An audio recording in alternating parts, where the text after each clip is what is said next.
I've been shot before, twice actually. Once in the shoulder in a place I'm still not allowed to name, and once in the leg by a kid who couldn't have been older than 15. So when people ask me what it felt like to almost die, I usually tell them the truth, that the worst part isn't the bullet. The worst part is watching it happen to someone else and knowing it was meant for you. That's where this story really starts, not with me, with her. Her name was Cora Whitfield. I didn't know that name when she stepped in front of me. I didn't know anything about her. To me, she was just a woman in a gray coat standing near the coffee machine at a gas station off Route 9, somewhere in the cold middle of Pennsylvania, on a night so quiet you could hear the freezer humming behind the counter. I was 3 weeks out from my last deployment. 3 weeks. You'd think after 11 years a man would know how to be a regular person again, but I didn't. I still don't, fully. I was driving home from my sister's place because I couldn't sleep in a house with other people in it. The road felt safer than the bed, so I drove. And around 2 in the morning my tank hit empty, and I pulled into this little station with one flickering light over the pumps and a clerk who looked like he'd rather be anywhere else. I remember the cold, that dry, mean kind of cold that gets into your teeth. I remember the bell over the door. I remember reaching for a bottle of water and thinking, for the first time in days, that maybe I was okay. Maybe the worst was behind me. Then the door opened again and 2 men came in, and the temperature in the room changed before anybody said a word. You learn to read rooms in my line of work. You learn it so deep it stops being a skill and starts being a reflex, like flinching. The way these two moved, too fast, hands in their pockets, eyes going to the camera first and the clerk second. I knew before the gun came out. My body knew. That cold feeling that runs down the back of your neck, that old friend, it showed up right on time. I started to move. I want you to understand that. I wasn't a frozen man. I was already shifting my weight, already calculating the distance to the first guy, already mapping the angles. But here's the thing nobody tells you about being a trained person in a moment like that. Training tells you to act. It does not always tell you you're going to make it. The first man pulled the gun and pointed it at the clerk and started yelling. The second man turned, and for reasons I'll never fully understand, he turned toward me. Maybe he saw me move, maybe he just didn't like my face. He raised his arm, and in the half-second before the muscle in his finger tightened, the whole world narrowed down to a single black hole at the end of a barrel pointed right at my chest. And then there was gray. A gray coat. A blur of a person stepping sideways out of the aisle where the chips and the motor oil sat on the same shelf, like it was the most natural thing in the world to walk into the path of a bullet. The sound was enormous. Inside, in that small space, it wasn't a bang. It was a slap that hit your whole body at once. The lights seemed to jump, and the woman in the gray coat folded, not dramatically, not like the movies, but quietly, the way a person sits down when their legs have decided for them. She went down right at my feet. I had her before she hit the floor. I don't remember moving. One moment she was falling, and the next I had my arm under her and my hand was already pressing where the dark was spreading across the left side of her stomach. Low, too low, the kind of low that makes your stomach drop because you know what's behind that wall of muscle. The 2 men ran. They grabbed nothing. They didn't even take the money. They just ran into the dark, and the bell over the door rang again like nothing had happened, like the world hadn't just broken in half. "Stay with me," I said. I'd said those words before to men I'd served with in worse places than this, but I'd never said them to a stranger. "Hey, look at me, stay with me." Her eyes found mine. They were a plain brown, nothing special, and they were the calmest eyes I have ever seen on a person who was bleeding out on a gas station floor. She looked almost annoyed, like she'd spilled something. "You're bleeding on your nice boots," she said, whispered really. There was blood on her teeth.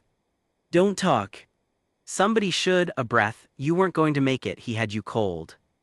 That's when I understood she'd done it on purpose. It wasn't a trip, not a stumble into the wrong place. She had looked at a man with a gun, looked at me and done the math and stepped into it, for a stranger. "Why?" I said. It came out of me before I could stop it, the most useless question in the world, but I needed to know. She didn't answer right away. The clerk was on the phone now, his voice cracking, giving the address 3 times because he kept forgetting the numbers. The cold air kept pouring through the door nobody had closed. And Cora Whitfield, bleeding under my hands, looked up at the dirty ceiling of that gas station like she could see straight through it. "My son," she said, "he's over there somewhere, he doesn't write much." A small, wet laugh that turned into a wince. "Somebody over there is keeping him alive right now, I hope so." She closed her eyes. "So I figured maybe it works both ways. You take care of one of them, somebody takes care of yours." I'm not a man who cries. I want to be honest about that, not because it's something to be proud of, but because it's true and because it makes what I'm about to tell you land the way it should. I have buried friends. I have folded flags. I have stood at attention while a bugle played and not moved a single muscle in my face. And kneeling on that cold floor, with my hands full of a stranger's blood, holding a woman who'd traded her body for mine because somewhere across an ocean, her boy was wearing the same color uniform I'd worn for half my life. I felt something crack open in my chest that 11 years of war had never managed to touch. "What's your son's name?" I asked her. I needed to keep her talking, keep her here. "Daniel," she said. "Danny." "Branch."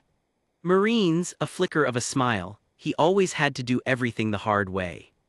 The siren started somewhere far off, that thin wail getting fatter as it came. I kept pressure on the wound and I talked to her about nothing, about the weather, about how the coffee here was probably terrible, about anything that would give her a reason to keep her eyes open.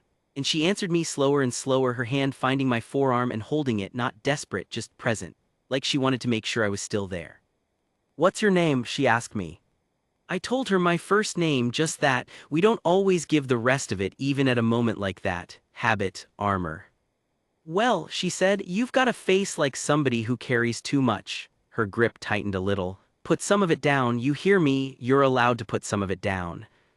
I have replayed that sentence 1,000 times since. A dying stranger looked at a broken man and saw the exact thing he'd spent 3 weeks hiding from his own family. You're allowed to put some of it down. The paramedics came through the door like a storm. After that it's all fragments. Hands moving me aside, a bag of fluid, the metal clack of a gurney unfolding. Her voice one more time, faint, asking somebody, me, the medics, God, I don't know, to call her sister. Then the doors of the ambulance and the cold and the empty store and a kid behind the counter shaking so hard he couldn't hang up the phone. I stood in that parking lot with her blood drying on my hands and I made myself a promise. I didn't know yet if she'd live. I didn't know her last name or where she lived or anything about her except a son named Danny and a coat the color of a winter sky. But I promised out loud to nobody that whatever happened, this woman would not be a stranger who died for me, not on my watch. I followed the ambulance to the hospital. I sat in a waiting room under those lights that make everyone look already half dead, and I gave the police my statement twice and I waited. A nurse finally came out around dawn and asked if I was family.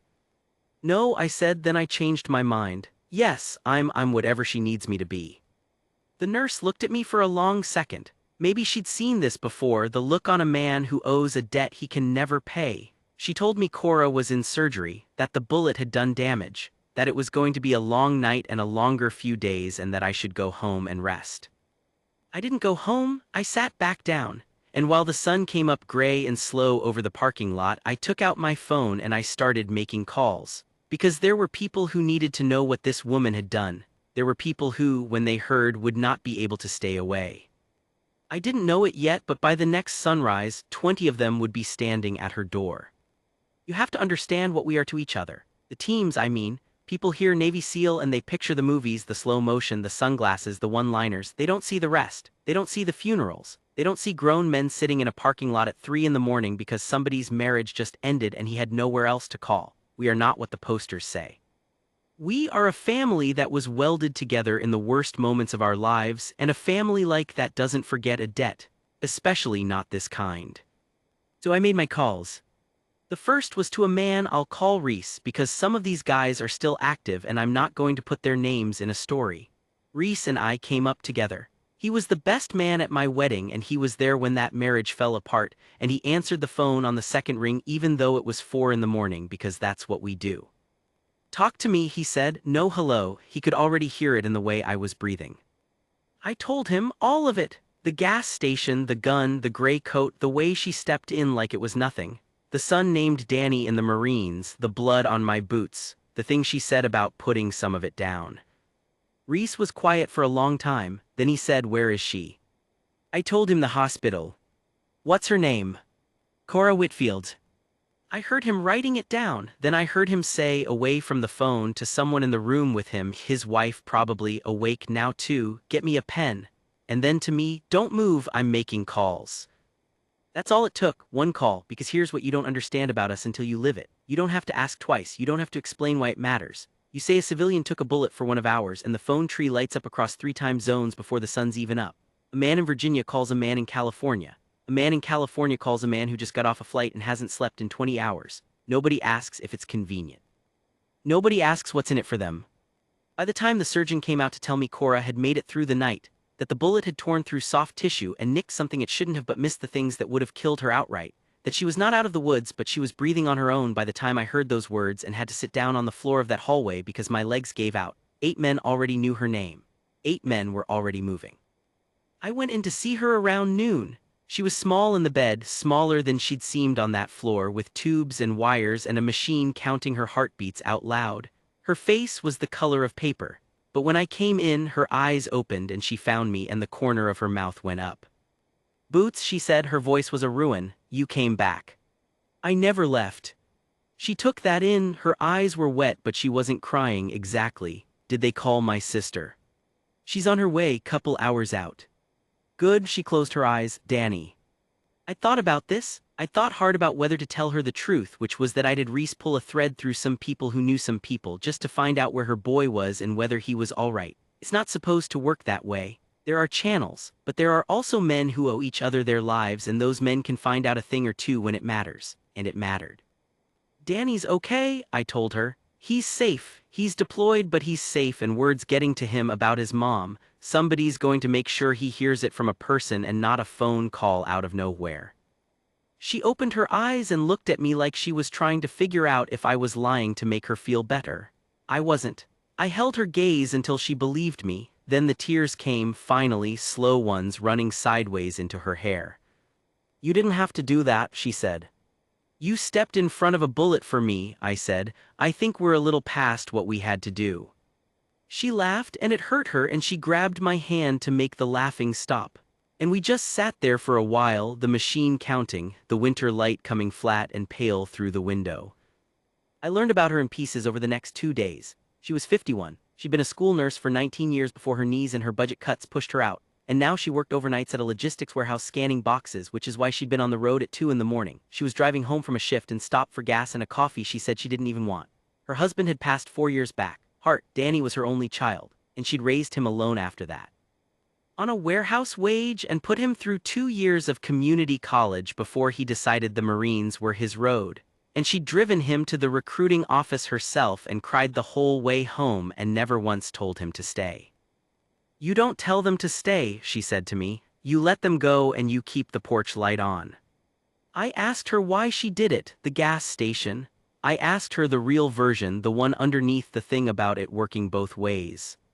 She thought about it for a long time.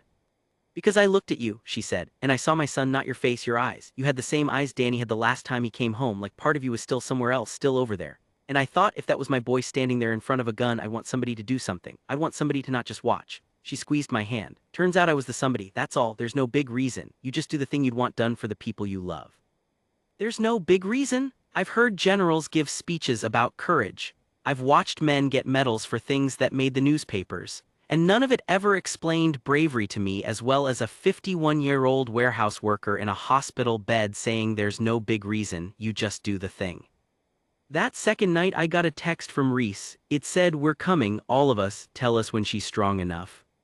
I showed Cora the message. I didn't fully explain. I just told her some friends of mine wanted to come by and thank her, and was that all right? She got embarrassed, the way people like her always do when somebody tries to make a fuss over them. She said she didn't need any fuss. She said she didn't do it for a thank you. She said, "Please don't make this into a thing." I told her I'd keep it small. I want to be clear that I lied. I knew exactly what was coming, and I let her think it would be 2 or 3 guys with a card, because some things you can't talk a person into, some things you just have to let happen to them. The doctors said she'd turned a corner by the 4th day, strong enough to sit up, strong enough for visitors in small numbers for short times. Her sister was there by then, a sharp, kind woman who'd cried on my shoulder in the hallway and then squeezed my arm so hard it bruised and said thank you for staying with her. I didn't tell her I was the reason Cora was in that bed at all. She knew. She thanked me anyway. That's its own kind of grace. And then came the morning. The 5th morning. The one I'd been quietly building toward, with 24 phone calls and a man in Virginia coordinating travel like it was an operation, because to us, it was. They came in the dark before sunrise. They came from airports and highways and red-eye flights, in trucks and rental cars, and one guy on a motorcycle who'd ridden through the cold for 6 hours and showed up with frost in his beard. They came in jeans and flannel and old team t-shirts, not in uniform because this wasn't official, this was personal, and personal is bigger than official ever was. By the time the sky started going from black to gray, there were 20 of them. 20 men standing in the parking lot of a small-town hospital, breath steaming in the cold, not talking much, the way we get when something matters too much for words. Men who had bled together, men who hadn't seen each other in years, all of them there for a woman not one of them had ever met. And as the first real light came up over the building, we walked in, 20 of us, and we went to find her door. The hospital didn't know what to do with us at first. You don't expect 20 large, quiet men to come through your lobby at sunrise. A young security guard stepped out to ask what we were doing, and Reese, who can be a mountain when he wants to be, just said real soft, "We're here to see Cora Whitfield. She saved one of ours." And the guard looked at all those faces and understood that whatever this was, it wasn't trouble. It was the opposite of trouble. He stepped aside. I heard him on his radio a second later, and his voice had changed, gone careful and almost reverent. "It's fine," he said. "Let them up. You're gonna want to see this." We didn't storm the place. We weren't loud. 20 men moving through a hospital hallway in the early morning, and you could have heard a pin drop. A nurse came out of the station and put her hand over her mouth. An old man waiting for blood work stood up out of his chair without knowing why. There's a thing that happens when people understand they're watching something true. They go still. They get out of the way. They make room for it. I went first. I knocked on her door even though it was open, because some things you knock for. Her sister was sitting beside the bed, and she looked up and saw me and then saw what was behind me filling the hallway, and her hand flew to her chest. "Cora," I said, "I told you I'd keep it small." She was propped up against the pillows, her hair brushed for the first time in days, a little color finally back in her face. She looked at me and she started to smile, that same dry smile, ready to scold me for making a fuss. And then she saw them. The door isn't wide. They couldn't all fit in the room. So they filled the doorway and the hall behind it, 20 men standing shoulder to shoulder, and not one of them said a word. They just looked at her. This small woman in a hospital bed who'd stepped in front of a bullet for a stranger because somewhere a boy she loved was wearing the uniform. I watched her face change. I watched her understand. I watched her realize that these were not my 2 or 3 friends with a card, that these were the brotherhood I belonged to, every one of them, and they had crossed the whole country in the dark to stand at her door. She put her hand over her mouth, just like her sister, just like the nurse. And her eyes went wide and wet, and her whole body started to shake, not from fear, not from pain, but from the sheer weight of being seen like that. Of being thanked at a scale she could not have imagined for a thing she'd done without thinking, without wanting anything back. "No," she whispered. "No, you didn't have to." And Reese, the mountain, the man who'd buried more friends than he'd ever tell you about, stepped forward to the foot of her bed. And in front of all of us, in front of the nurses and the old man and the security guard who'd followed us up to see, he came to attention.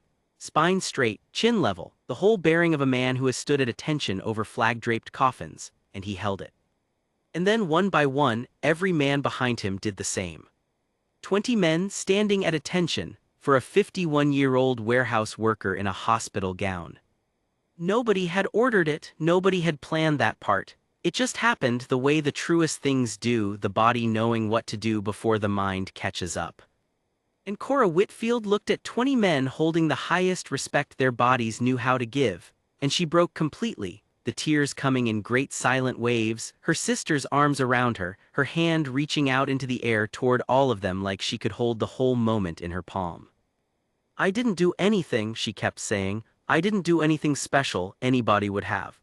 "No," I said, and my own voice wasn't steady anymore, and I didn't try to make it steady because I was done hiding things from this woman.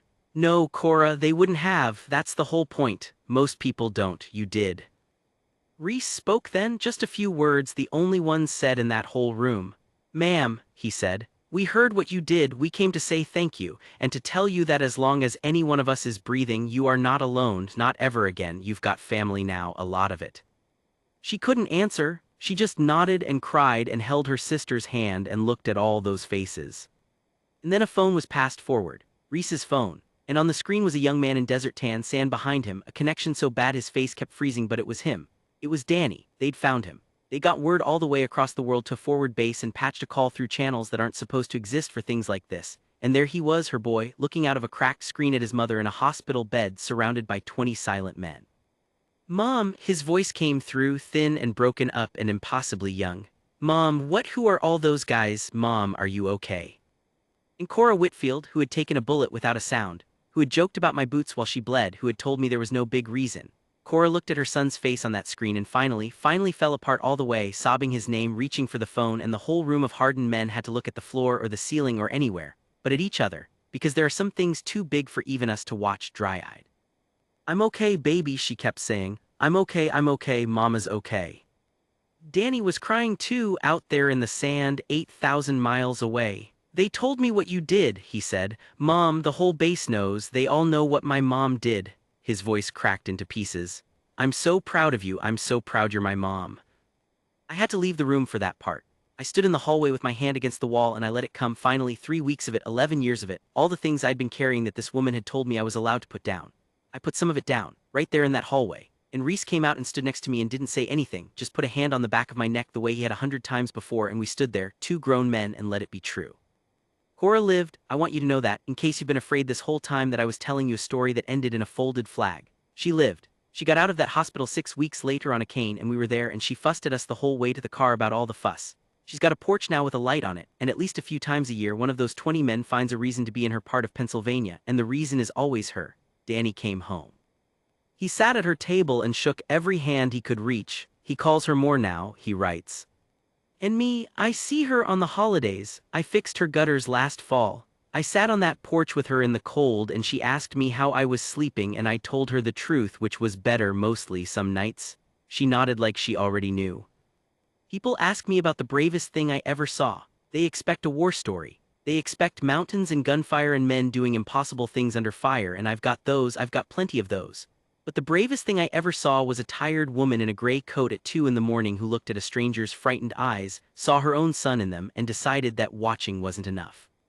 She didn't have a uniform, she didn't have training, she had a coffee she didn't want and a son she missed and a heart that refused to just stand there, and that was enough, that was more than enough, that was everything. "You're allowed to put some of it down," she told me, so I have, a little at a time, and every time I do I think of her, and I keep my own porch light on now, for whoever might need it, the way she taught me, the way the bravest person I ever met showed me without a single word about courage what it actually looks like to be brave.